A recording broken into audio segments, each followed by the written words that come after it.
বাঙালির জীবন কেমন যেন অসম্পূর্ণ বলে মনে হয়। তাই তো বাঙালির 12 মাসে 13 পার্বণ।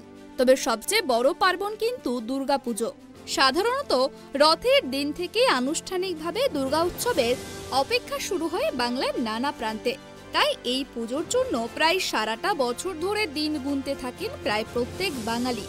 জেলার বিভিন্ন প্রান্তে ছোট কিংবা বড় বিভিন্ন রকম পুজোর প্রস্তুতি ইতিমধ্যেই শুরু করা হয়েছে। তুফানগঞ্জ শহরের নিউটাউন ক্লাব পরিচালিত হরিধান সার্বজনীন শ্রী শ্রী দুর্গোৎসব কমিটির খুঁটি পুজোর মাধ্যমে আনুষ্ঠানিক সূচনা করা হলো প্যান্ডেল তৈরির কাজ। পুজোর ঢাকে পড়ে গেল কাঠি, বেজে গেল পুজোর বাদ্যি। এবারের পুজোর বিষয়ে তুফানগঞ্জ হরিধান সার্বজনীন শ্রী শ্রী দুর্গাপুজো কমিটির সহসভাপতি নিরঞ্জন পাল জানান, এই বছর তাদের পুজো কমিটির দুর্গাপুজো 61 বছরে পদার্পণ করতে চলেছে। এবছর তাদের পুজো মণ্ডপের থিম পাতালপুরীর পাশাপাশি আদিবাসী সম্প্রদায়কে ফুটিয়ে তোলা হবে।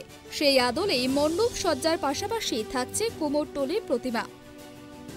তুফানগঞ্জ নিউটাউন ক্লাবের 61তম দুর্গা উৎসব। এই উৎসবে আমাদের একটা খুব সুন্দর তুফানগঞ্জবাসীকে আমরা একটা প্যান্ডেল উপহার দিচ্ছি থিমের। তো এই প্যান্ডেলের বাজেট এবার 8 লক্ষ টাকা এবং আমাদের টোটাল পুজোর বাজেট হচ্ছে 12 লাখ টাকা। কি থাকছে থিমে? এবার থিমে থাকছে হচ্ছে সেটা আমাদের পাতাল লোকের একটা থিম আমরা তুফানগঞ্জ শহরবাসীকে উপহার দিচ্ছি। কি দিয়ে মণ্ডপ তৈরি করা হবে? এবার মণ্ডপ তৈরি হচ্ছে সম্পূর্ণ হাতের কাজে। আমাদের কিছু টায়ার থাকছে, কিছু মূর্তির উপরে কলকাতার শিল্পীরা এসে এই থিমের কাজটা করছে। আজকে কি করা হবে? আজকে আমাদের 61তম দুর্গা উৎসবের খুঁটি পুজো দিয়ে আজকে আমাদের প্যান্ডেলের কাজে শুভ উদ্বোধন।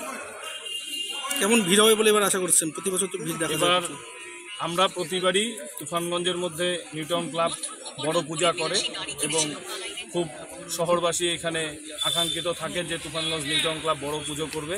এবারও আমরা আশা করছি শুধু তুফানগঞ্জ নয়, কুচবিহার দিনাটা থেকেও বক্সিরহাট থেকেও আমাদের এই মণ্ডপ দেখার জন্য আমাদের দর্শনার্থীরা আমাদের এই মঞ্চে উপচে পড়া ভিড় হয়।